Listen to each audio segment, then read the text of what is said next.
Hi, I'm Silvana, and I'm about to vent.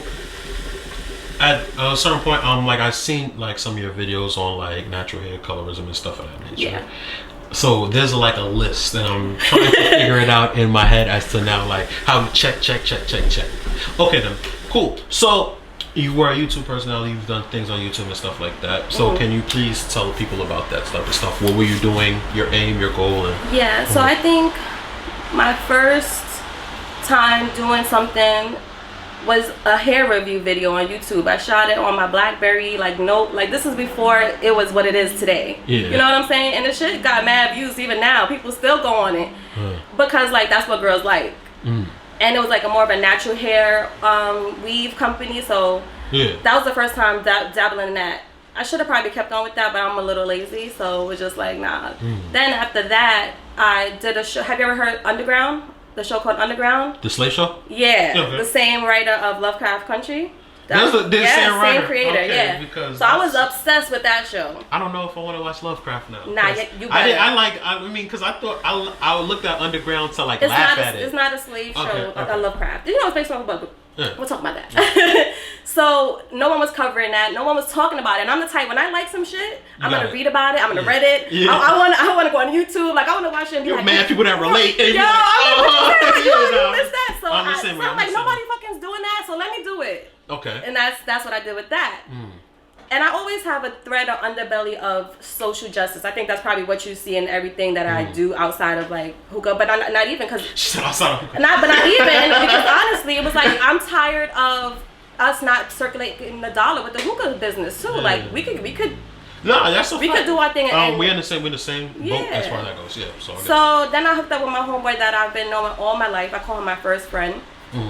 He's a gay Latinx male writer, brilliant, hood, but smart, and for the cause. And we just everything's authentic like that. We were just chatting one day, and was like, "Yo, this is so hard being an urban professional, especially for me." I felt like it's still very hard for me to pinpoint, or for me to project onto people me, because I'm not monolithic.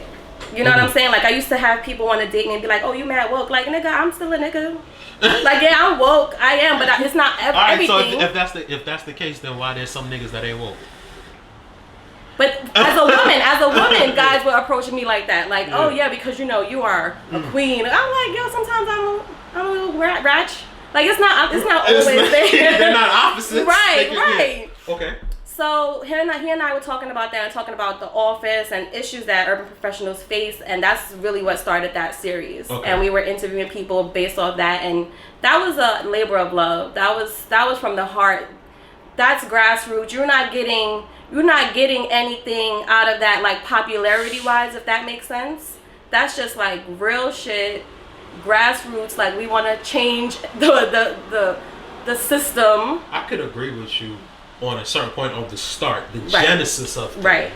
But what I've learned and this is just like from the vent, like the vent does not do that many numbers, right? I know that for a fact, and I'm cool with it. Because it's a labor of love. Right. It's but it's a labor of love. This has started more therapeutic for me. So give fuck less. It's just hopefully you relate. Right. But then it got to the point of somebody calling me was like, "Yo, bro, I don't really know. Like niggas ain't even lit no more if they ain't got a vent." And I'm like, how does that work? You understand what I'm saying? Like, because this is not what we started from. I wanted to hear like entrepreneurs or creatives in general tell like hardships, because that's what I was going through. I was going through some shit, and I wanted to hear y'all shit. I wanted to hear like how you overcome this shit. What you want to do? Like, can we vent? Like, you want me? I did a vent into lost that I'm about to get back there. I'll put you over here. Nah, life be lifing. You understand what I'm saying? Adulting be adulted. Oh my God. But that's the thing. It starts off as a labor of love, but a nigga like myself, like I can relate to the talk. You understand what I'm saying? Yeah. It relates to me on a basis of like just being inquisitive. Right. And that's where it seemed like you attack things from, and I'm always here for that. Unless like it's for two things. You gotta be like a master at your craft. Right. Or you gotta be fucking inquisitive. True. Those are the two things that I look for if I'm listening to a podcast or something like what you did. And you came from it.